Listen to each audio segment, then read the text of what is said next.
কবুতরের মাংস ভুনার সাথে ভাত, পোলাও অথবা রুটি যাই খান না কেন তৃপ্তি সহকারে খাওয়া যায়। আসসালামু আলাইকুম, welcome to my channel sweet and simple বিউটিতে।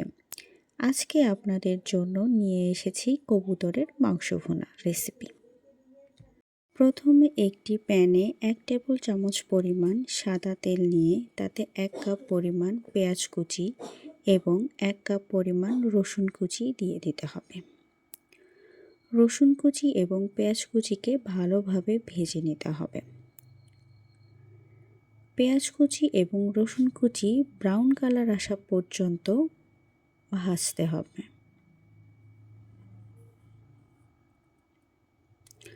Brown colour চলে আসলে এতে অল্প পরিমাণ পানি দিয়ে এর মধ্যে 1 চা চামচ পরিমাণ রসুন বাটা এবং 1 চা চামচ পরিমাণ আদা বাটা দিয়ে আবার ভালোভাবে মিশিয়ে নিতে হবে।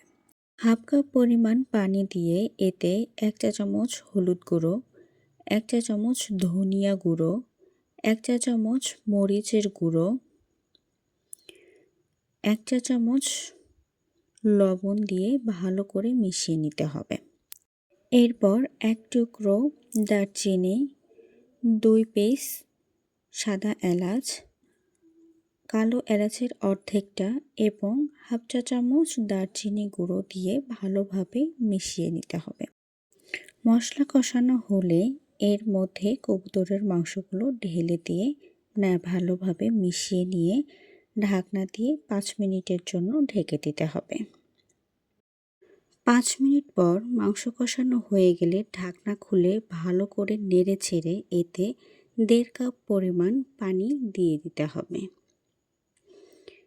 পানি দিয়ে তারপর আবার ঢাকনা দিয়ে ঢেকে দিতে হবে 20 মিনিটের জন্য। 20 মিনিট পর ঢাকনা খুলে ভালো করে নেড়ে চেড়ে নিতে হবে। মাংসের ঝোল ঘন হয়ে এলে এতে হাফ চা চামচ পরিমাণ জিরা গুঁড়া দিয়ে ভালো করে মিশিয়ে নিয়ে 2 থেকে 3 মিনিটের জন্য ঢেকে দিতে হবে। 2 থেকে 3 মিনিট পর চুলার আঁচটি বন্ধ করে দিতে হবে। এই তো আমাদের কবুতরের মাংস ভুনা একদম রেডি পরিবেশনের জন্য। এভাবে রান্না করলে সবাই আপনার রান্নার প্রশংসা করতে বাধ্য। চ্যানেলটির নামের পাশে থাকা সাবস্ক্রাইব বাটনে ক্লিক করে পাশে থাকা বেল আইকনটি বাজিয়ে দিন।